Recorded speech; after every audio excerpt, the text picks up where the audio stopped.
Assalamualaikum warahmatullahi wabarakatuh.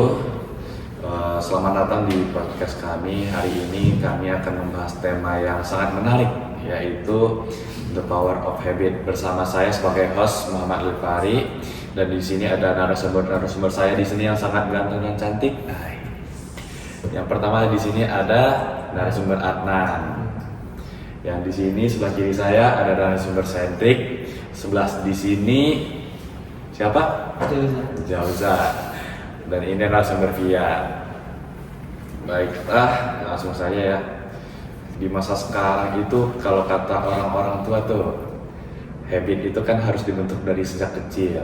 Nah, dan itu katanya habit itu bisa membentuk masa depan anak. Nah, menurut kalian itu tuh, habit itu menurut kalian apa sih? Gitu. Boleh, Dari Cedric dulu mulai sih. apa habit? Ya, habit. Habit itu ya kebiasaan dari kecil yang nantinya bakal berpengaruh lah ke dewasa. Gitu sih. Kalau menurut Jauza gimana? Kalau menurutku habit itu kan dalam artian kebiasaan. Nah, dalam kebiasaan itu aku menganggapnya sebagai tindakan-tindakan yang secara alamiah itu terbentuk dari entah itu sejak kecil atau dewasa gitu. Jadi kebiasaan itu dimulainya itu dapat dipengaruhi oleh teman-teman ataupun keluarga ataupun sahabat. Nah, dalam kebiasaan itu kenapa dapat membentuk masa depan kita, karena setiap kebiasaan-kebiasaan itu akan berpengaruh pada setiap tindakan yang kita lakukan gitu.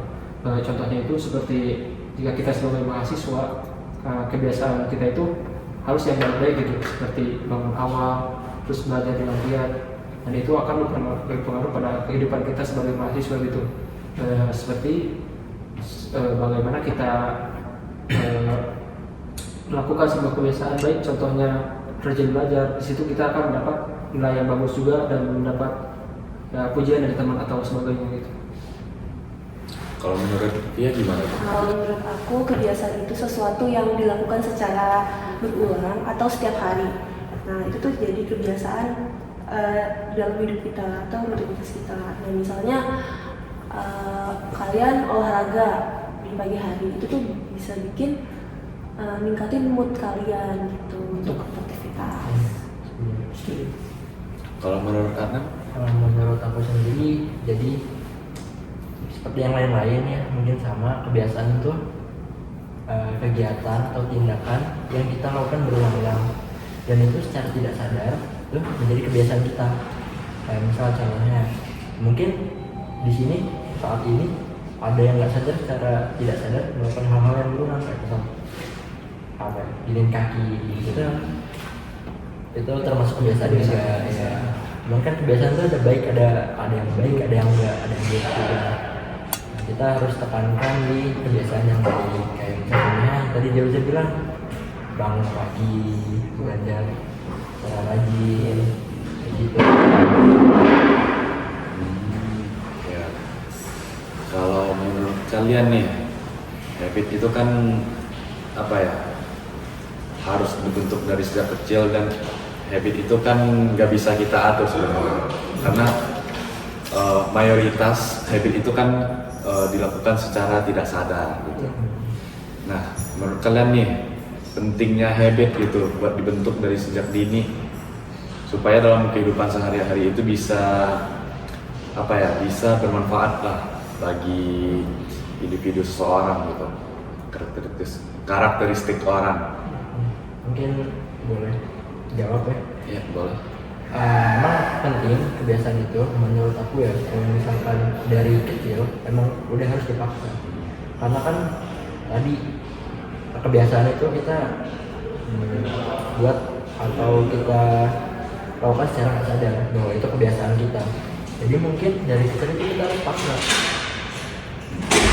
mau nggak mau, tapi paksaan yang dari awal itu akan buat dia jadi manusia yang lebih baik jadinya. Nah, iya. Karena dia dari kecil udah terbiasa, jadi pas dia dewasa ya dia ngerasa udah ya ini kebiasaan saya. Orang lain menganggap itu aneh atau lain juga, tapi itu bagi dia itu normal. Tergantung lingkungan juga. menurutku ya kayak gitu, harus dipaksa dari kecil.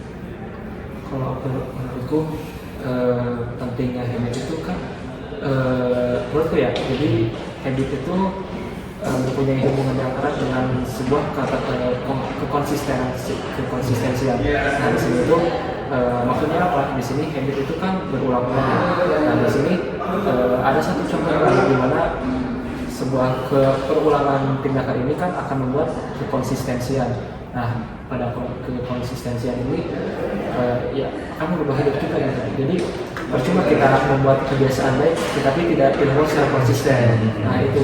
Nah tetapi balik lagi bagaimana cara kita konsisten. Nah di situ kita harus memperjuangkan bagaimana kita harus melawan nafsu kita ataupun rasa malas kita betul. Nah di situ kita harus mulai dengan konsisten itu. Kalau menurut Sentrik sendiri gimana tuh? Masalah apa ya, pentingnya pendidikan habit gitu. Iya. Masalah habit ini. Ya itu memang penting sih dari dari si kecil. Meski pasti susah ya kalau mengawal. Ya benar lah, nanti emang harus dipaksa. Tapi kan itu ya pokoknya buat masa depan. Tapi ini nih, aku punya pertanyaan. Semisal kita kan kalau sejak kecil itu kan habit bisa dibentuk oleh orang tua kan ya. Nah seiring berjalannya waktu itu nanti seorang anak akan apa ya, habitnya akan berubah tergantung lingkungannya, seperti apa ya, lingkungan pertemanan, dalam apa ya, lingkungan kemasyarakatan gitu. Nah dan otomatis habit itu akan berubah dengan sendirinya mengikuti lingkungannya kan. Nah apabila habit ini tidak terfilter dan habit ini nih udah jadi habit buruk ini udah jadi habit si anak. Nah menurut kalian itu apa yang sebaiknya kita lakukan gitu ya untuk seorang anak nih, anak bukan konteks orang udah dewasa, untuk seorang anak. Iya, menurut kalian apa tuh yang harus dilakukan? Kalau dari pencegahan, mungkin kalau dari pencegahan kayak misalkan contohnya kita sekolahinnya di sekolah khusus atau swasta yang emang udah apa ya, emang udah tertata gitu semua kegiatannya.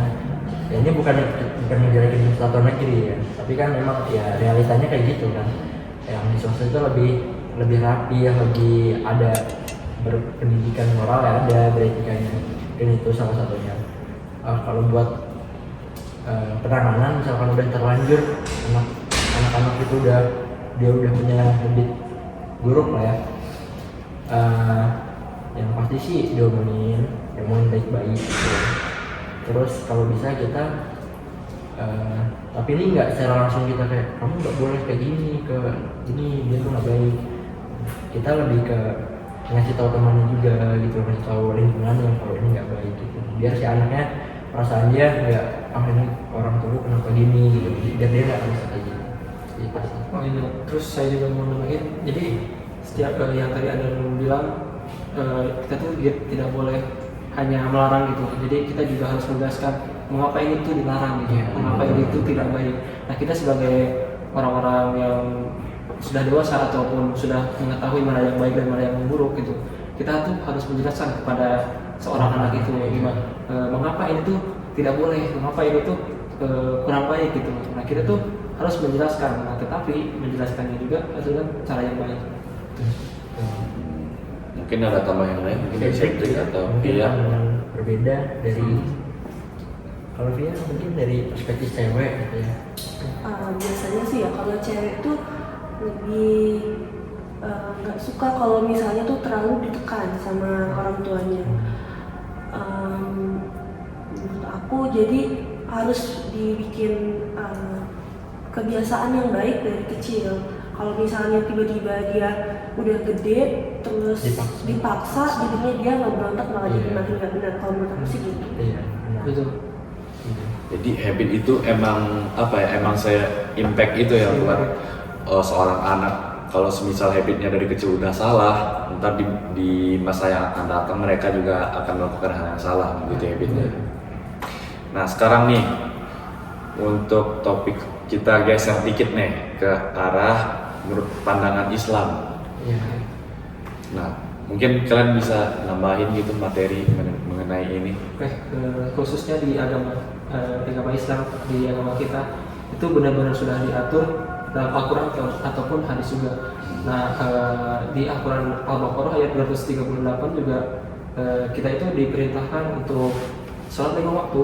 Nah, sholat 5 waktu itu kita harus benar-benar menjaga gitu. Kita itu tidak boleh bolong, harus tetap ya itu tadi konsisten, tidak boleh telat, benar-benar harus pas gitu 5 waktu. Nah, di situ Allah juga benar-benar memperhatikan kita sebagai umat ya. Kita itu tidak hanya dalam kehidupan duniawi saja, kita juga harus tetap menjaga kebiasaan yang terutama yang baik. Nah, salah satunya itu di bidang ibadah itu, di sholat 5 waktu. Ada tambahan lain? Mungkin ada sama kayak Jauza, ada juga di Quran Surat Al-Mu'minun itu ayat 1-2 itu menjelaskan bahwa intinya beruntunglah kalian seorang mukmin yang sholat dengan sungguh-sungguh, dan dengan khusyuk. Nah, itu tentunya dengan sungguh-sungguh itu pasti udah terbentuk kebiasaan dari kecilnya gitu loh. Kayak kalian pasti tahu atau pernah dengar waktu kecil kan, kalau anak laki-laki itu umur segini tuh udah harus ke musola. Nah, itu salah satu penerapan kebiasaan di Islam juga. Gitu. Mungkin yang lain, Cedric, ada yang mau ditambahkan? Kalau dari aku, dari hadis riwayat Muslim, di sini tuh dijelaskan sesungguhnya Allah memerintahkan berbuat baik terhadap segala sesuatu. Berarti di sini tuh kita harus punya habit kayak berbuat baik sesama Muslim. Itu tuh bakal bikin kita tuh berbuat baik seterusnya di masa depan yang akan datang. Jadi bisa kita tarik kesimpulan nih, kalau habit itu bisa emang punya kekuatan tersendiri gitu untuk seorang individu. Jadi semisal kita ngelatih habit baik seperti ya itu tadi, anak umur 7 tahun harus sudah ke musola, itu penerapan habit yang bagus lah buat di Islam sendiri kan, biar kita rajin ibadah dari kecil atau kayak mengaji juga. Dari kecil kan pasti dipaksa mengaji tiap sore. Nah, itu juga cara nggak sadar itu membentuk habit kita.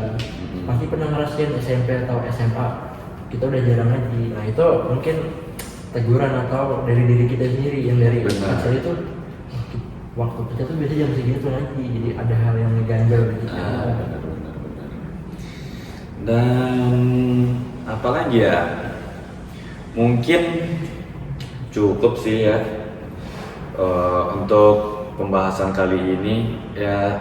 Semoga nih buat penonton, terima kasih juga udah mendengarkan sebelumnya. Semoga dari pembicaraan kami ini bisa memberikan manfaat buat kalian ya. Dan ya seperti yang narasumber bilang, jangan terpaku oleh habit yang udah buruk gitu, jangan lupa untuk diubah. Emang butuh sedikit usaha ya, tapi itu pasti akan memiliki dampak yang bagus untuk kalian di masa depan. Ya, mungkin cukup untuk kali ini ya. Sekian dari kami. Assalamualaikum warahmatullahi wabarakatuh.